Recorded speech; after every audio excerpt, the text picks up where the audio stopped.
प्रहरी अब राज्यको हुन्छ है। प्रहरी साथीहरूलाई पनि गुड न्युज, प्रहरी राज्यको हुन्छ। प्रहरी देशको हो, नेताको होइन। अर्को साम्पाङको प्रहरी बन्ने होइन, भोलि देशको हो।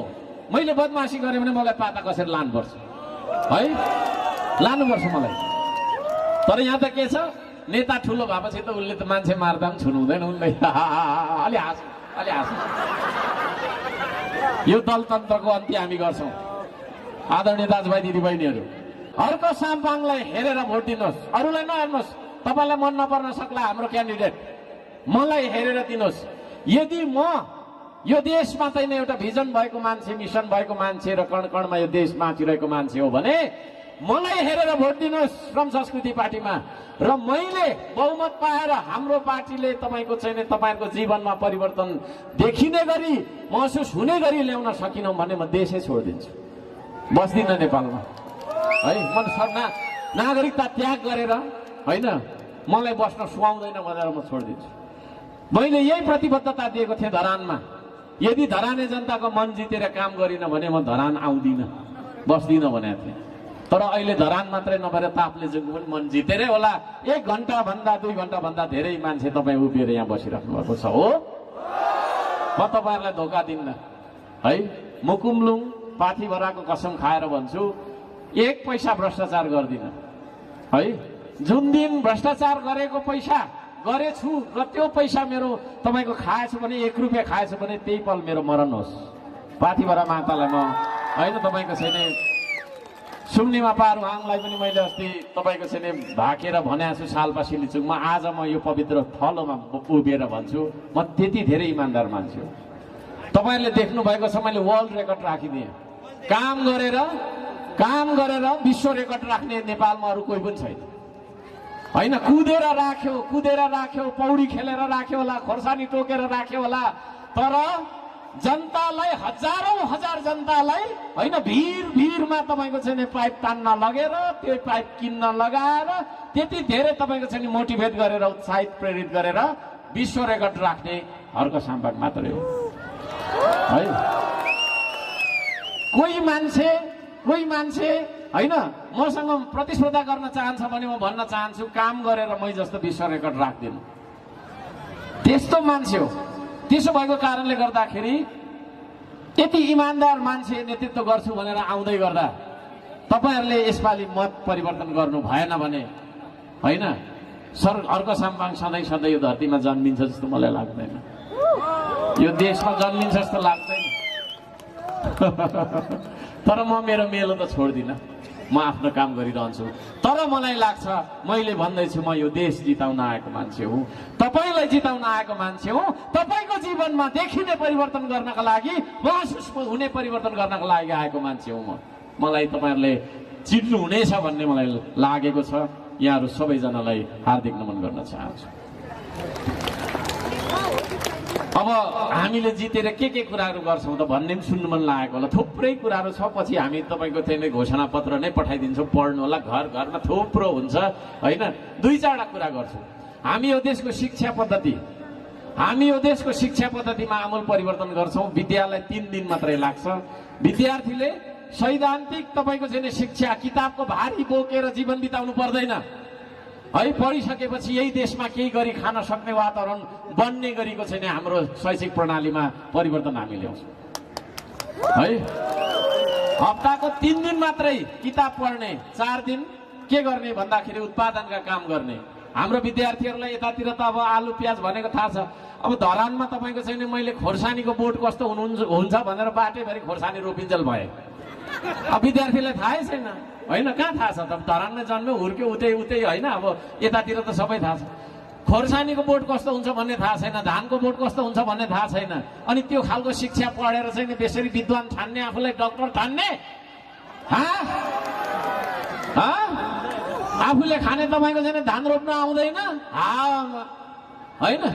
हामी बाँच्नका लागि घाँस बाँस कपास चाहिन्छ कि चाहिँदैन?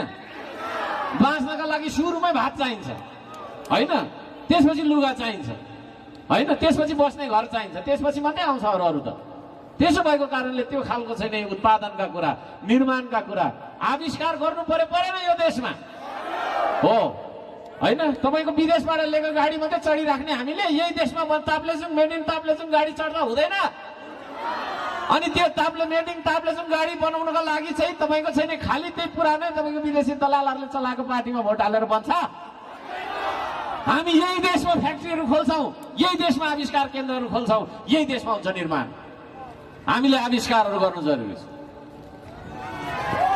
हामी कार्यालय पनि तपाईँको चाहिँ 3 दिन मात्रै खोल्छौँ, धेरै खोल्नु पर्दैन कार्यालय। कागजको खोस्टा बोकेर यो कोठा पल्लो कोठा यो हाकिम र त्यो हाकिमलाई कति नमस्कार गरोस् हौ नेपाली जनताले। होइन हातको चक्रै खिसक्यो होला, होइन टेपै टालेर यसरी बसिन्जेल भइन्छ। नमस्ते गर्दा नमस्ते। सबै यो कानुनी प्रक्रिया चाहिँ घुस खाउँ भनेर बनाएर छ के। कानुनी प्रक्रिया लामो बनाइसकेपछि त झन्झट भयो नि त। यो भन्दा बरु ला भाइ 500 रुपियाँ 1000 भनेर फालो छ। यो सबै कानुन च्यात्छौँ हामी, सरल बनाउँछौँ, एकदम सरल सिधा। होइन सिधा बनाउ न क्या। भात खाँदा यसरी खाँदा भएन, यसरी खाइराख्नु मैले, खुट्टाबाट यसरी तलबाट खानुपर्ने मैले यसरी खान्छु नि, होइन र? नहुने कुरा। त्यसो भएको कारणले गर्दाखेरि त्यो म त काम गरिरहेको मेयर हो, त्यसले गर्दा मलाई थाहा छ। सबै कागजमा भुलाएर एउटा सानो ड्रेन बनाउनुपर्छ, कागज यति बनाउनुपर्छ। बनाएन भने अख्तियारले आएकै गर्छ, घरि के भन्छ घरि हैरान। त्यसो भएको कारणले गर्दाखेरि तपाईँको छैन अब जनताको सेवा सुविधा जीवनभन्दा ठुलो हुँदैन कानुन प्रशासन। हामी जनताको सेवा सुविधालाई मध्यनजर गरेर कानुनमा ठुलो परिवर्तन हुन्छ। 3 दिन मात्रै लाग्छ अफिस, बाँकीको 4 दिन त कर्मचारी बेलसा लिएर आइराखेको होइन भने अब जागिर छोडिहाल्नुपर्छ।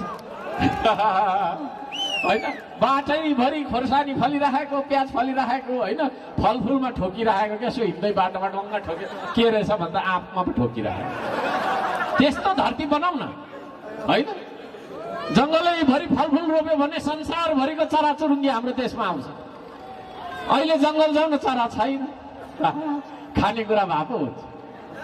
फेरि एउटा चरा आयो भने बुद्धि हाम्रो एउटा गुलेली लगेर ट्याक्कै मार्न अरे, भरे राति फेरि रक्सीसँग सितन अरे। यो खालको बुद्धि छ। यो दलदेखि हैरान भएर मैले दलै खोलेँ। यो दलतन्त्रको अन्त्य गर्नको लागि श्रम संस्कृति खुलेको कुरा पनि म जानकारी गराउन चाहन्छु। होइन प्रहरी दलको, अख्तियार दलको, न्यायालय पनि दलको, पार्टीको, सबै पार्टीको, कर्मचारी पार्टीको, शिक्षक पार्टीको म सबैजनालाई जानकारी गराउन चाहन्छु। श्रम संस्कृति पार्टी मात्रै त्यस्तो पार्टी हो जसमा पत्रकारलाई हामी सदस्य बनाउँदैनौँ, कर्मचारीलाई बनाउँदैनौँ, होइन शिक्षकलाई हामी सदस्यता दिँदैनौँ।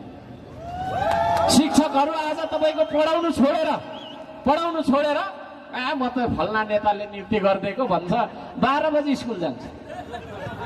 होइन उसलाई न कसको डर न कसको भर। होइन मेरो त नेतामाथि छँदैछ, शिक्षा मन्त्री नै मेरो दलको भन्छ। होइन प्रहरीहरू पनि बिचरा होइन नेताको तपाईँको चाकरी गर्दा यस्तो बाध्यता छ। अहिले यहाँ कसैले कुटाइ खायो भने प्रहरीलाई निवेदन दियो भने लिन मान्दैन, किनभने ऊ स्वतन्त्र पनि लिन मान्दैन। नगर प्रमुखै भएर त मेरो जाहेरी लिन नमानेको धरान उपमहानगरपालिकामा। किन भन्दाखेरि गृहमन्त्री भएको पार्टीको मान्छेको विरुद्धमा थियो कि नलेको। प्रहरी अब राज्यको हुन्छ है। प्रहरी साथीहरूलाई पनि गुड न्युज, प्रहरी राज्यको हुन्छ। प्रहरी देशको हो, नेताको होइन। अर्को साम्पाङको प्रहरी बन्ने होइन, भोलि देशको हो। मैले बदमासी गरेँ भने मलाई पाता कसेर लानुपर्छ है, लानुपर्छ मलाई। तर यहाँ त के छ, नेता ठुलो भएपछि त उसले त मान्छे मार्दा पनि छुनु हुँदैन उसले। अलि हाँसौँ। यो दलतन्त्रको अन्त्य हामी गर्छौँ। आदरणीय दाजुभाइ दिदीबहिनीहरू,